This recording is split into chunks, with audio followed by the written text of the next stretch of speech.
Good afternoon. Welcome to Current Affairs. Yesterday, we discussed about Ms. Rupa, DIG, Prisons, Karnataka. And we discussed about her bravery and her brightness. And today, just now, she has been transferred. She has been transferred and she has been posted to traffic and road transport.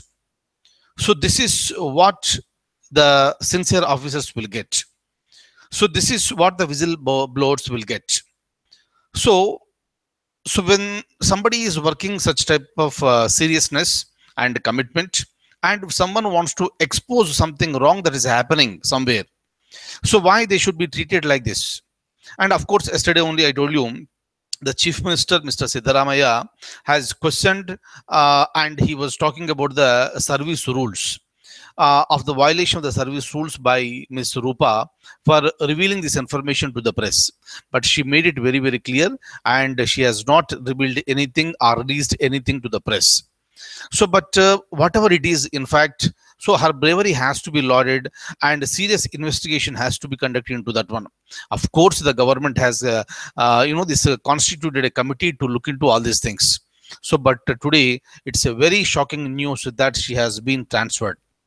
Of course, along with that, whomever she has accused, the DGP Prisons, he was also transferred. But the basic thing is that since the person he has been accused, so he should have been suspended immediately, and he should have done at least till the investigation, the inquiry has been completed.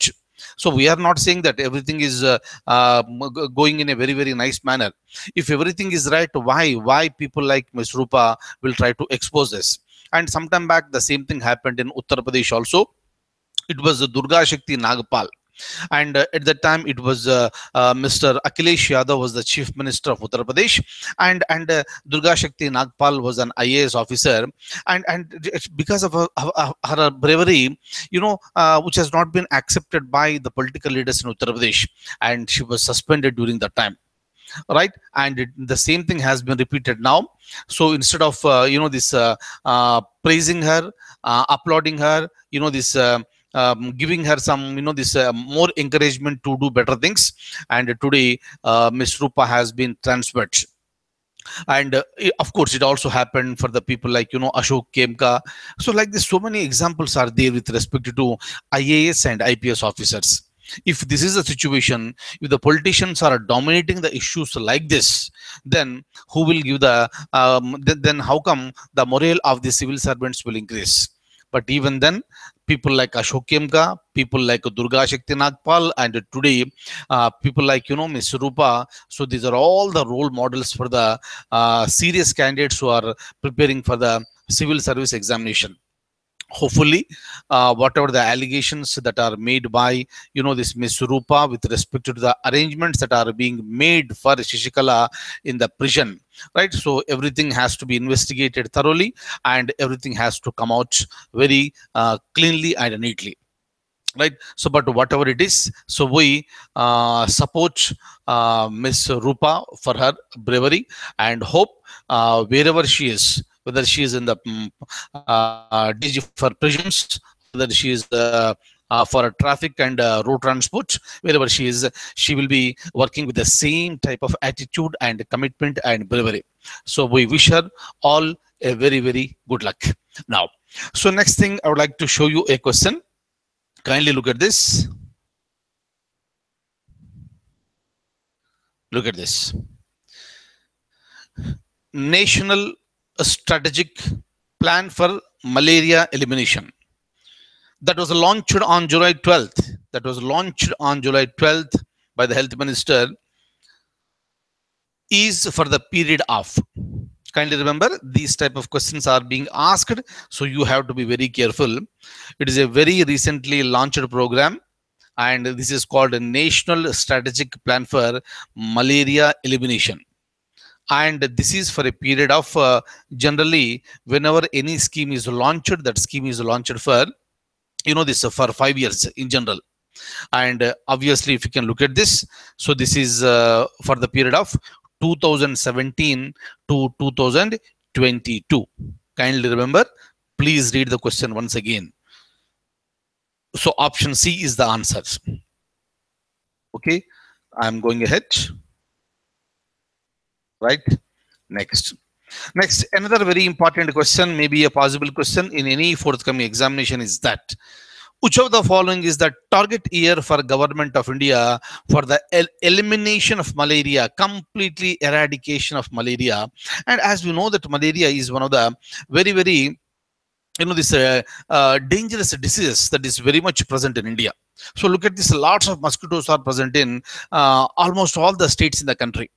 But if you look at our neighbor Sri Lanka, right? So last year, World Health Organization has announced that Sri Lanka is a malaria-free nation.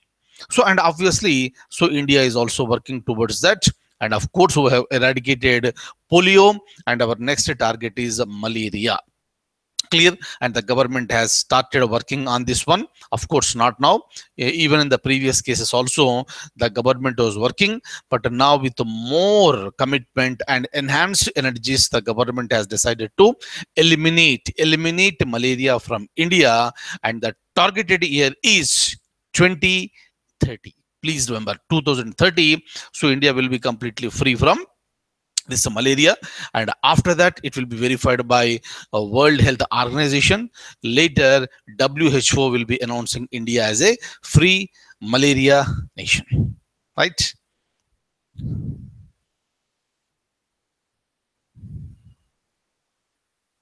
Look at this. So which of the year following year is the target year for government of India for the elimination of malaria? Answer is 2030. Okay, 2030. But I would like to say something here. You know, don't get confused. On that particular day, the government has announced, though our target is 2030, though our target is 2030, we may achieve the elimination of malaria completely from India by the year 2027. Kindly remember, it is 2027 as said by the government, but targeted year is 2030. So in any examination, if you get the question like this, please go for the answer 2030. Clear. India may be achieving earlier, so that's a different thing. That all depends on our commitment levels, know how we fight against mosquitoes and malaria, right?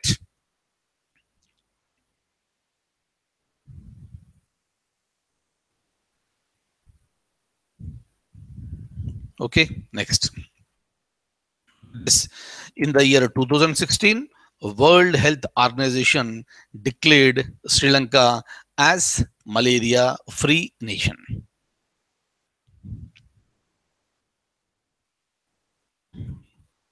Next, another important thing. Of course, it was launched some time back, but look at the question. In which of the following years, Pragati was launched by the Prime Minister? Year is important. One of the very important programs.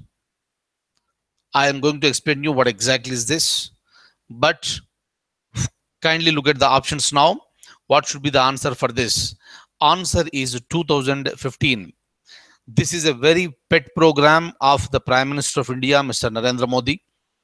After he became the Prime Minister of India, he launched this one in the year 2015.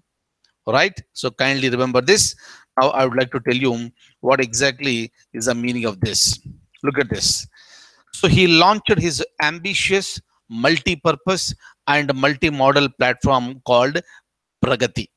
Pragati stands for proactive governance and timely implementation. This is very important. Proactive governance and timely implementation. Meaning is simple. Whenever there is an issue, government should always try to solve that issue. You should always try to that issue. Government should not say, no, we cannot do. Right? So you have to do something. So this is the basic idea. So with respect to that is called the proactive governance and timely implementation. At the right time, you have to implement the things. So then only the results will be achieved. So this is the Pragati, and Pragati stands for proactive governance and timely implementation. So this is a unique, integrating and interactive platform, and the platform is aimed at addressing common man's grievances and simultaneously monitoring and reviewing important programs and projects of the government of India, as well as the projects flagged by the state governments. So this is applicable for both the governments at the central level and also at the state level. Clear? And this is basically meant for addressing common man's grievances.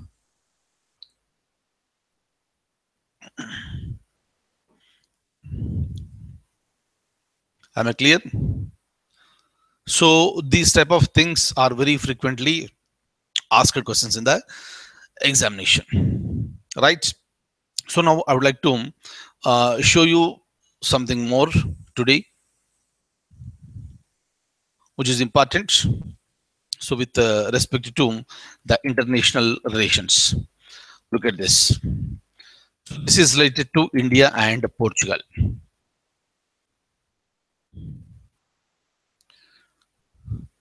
So for quite long period of time, we are discussing so much about administrative reforms. Administrative reforms in the sense how you will make the administration very effective. Administration means I'm speaking about the government employees. The government that is present, the political bosses, they will make the policies. And the policies must be implemented effectively. Then only the results will reach the people. That is the reason why. So between the political bosses and the people, you have the administrators. So these are nothing but the civil servants, or otherwise called the government employees. That is the reason why when you are picking up these government employees, government has to be so careful.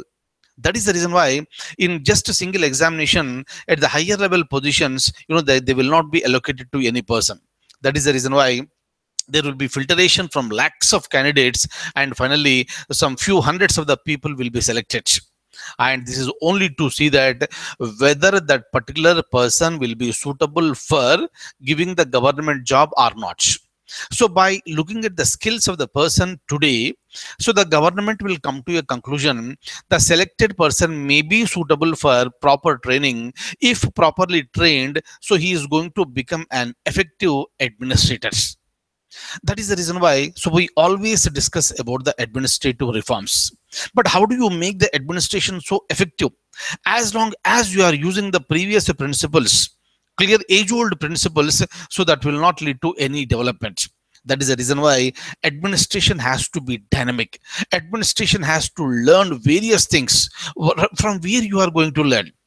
In India itself, you have so many programs, but otherwise what will happen? There are so many countries in the world, so which every country has got its own administrative system.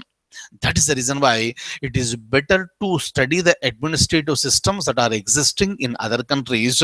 And if something is good, more powerful than our system, there is nothing wrong in choosing that one and adopting and implementing in India, only to go for very effectiveness implementation of the policy. The more effective is the administration, the more development will be there in the country, and the more people will be happy in the country. And for this reason, very recently in the last month, on June 22nd, government has decided to go for signing memorandum of understanding between India and Portugal.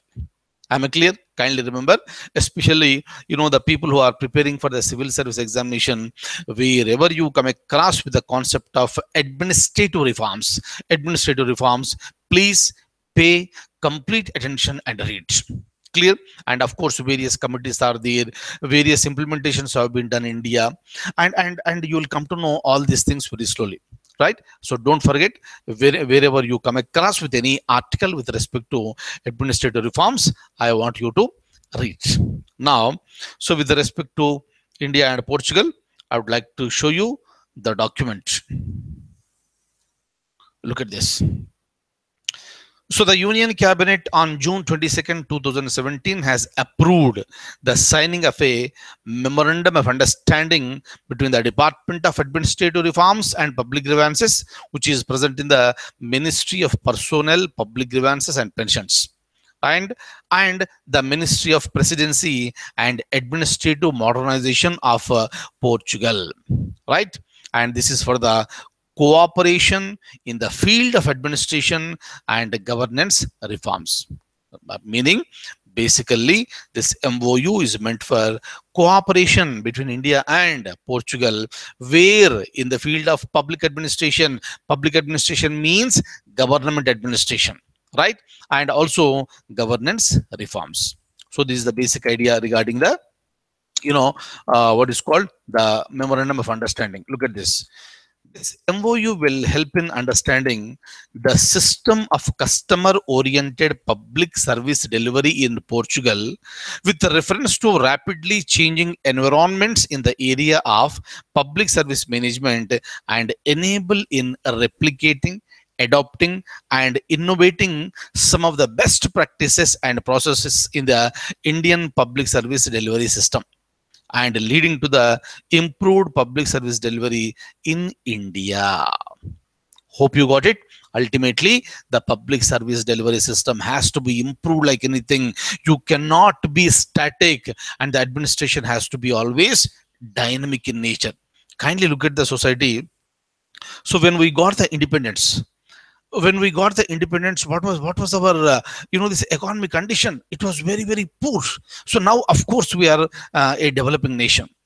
And look at the population of India at the time, it was 30 crores. So now look at, we are very huge, and we are more than 125 crores, more than that, right? So obviously what will happen, as the population is increasing, the requirements will also increase, the demands will also increase, necessities will also increase, and accordingly the government should also deliver that. For this reason, the age-old techniques what you have applied during those days may not be sufficient today, and you have to learn and implement more effective methods for the development of the nation. Development of the nation is nothing but the development of the people of the country. Am I clear? Now, once again, let me open the document. Kindly have a look at this. Look at this.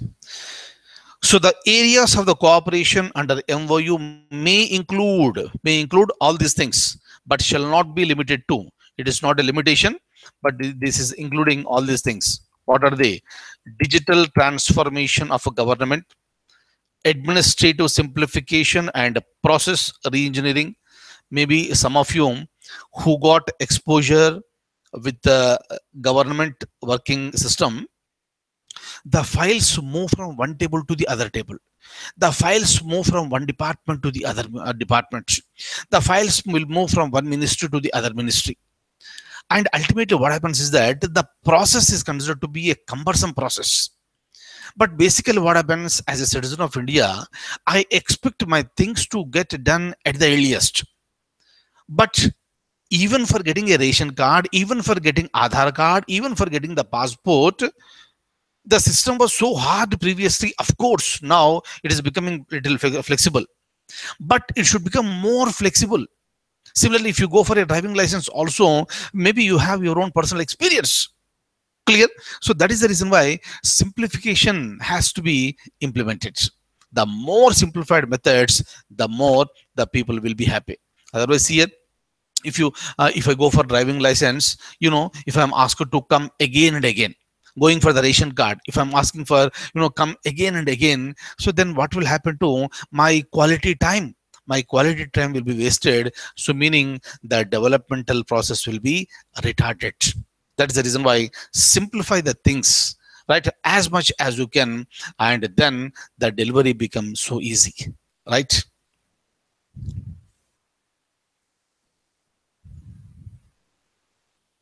Look at this. So public service delivery, building and developing staff capability. This is called capacity building. Sharing good governance practices in public administration, and public grievance redress mechanism. right? Definitely. So when you are delivering something, issues will be there. People will come out with certain problems, but how effectively, how early you resolve those issues, that makes all the difference. Am I clear? Right. So that's all for the day. And I thank you so much for being with me this afternoon. And I'll see you tomorrow with the more and more current affairs. So thank you so much. Take very good care and have a wonderful day. Thank you so much.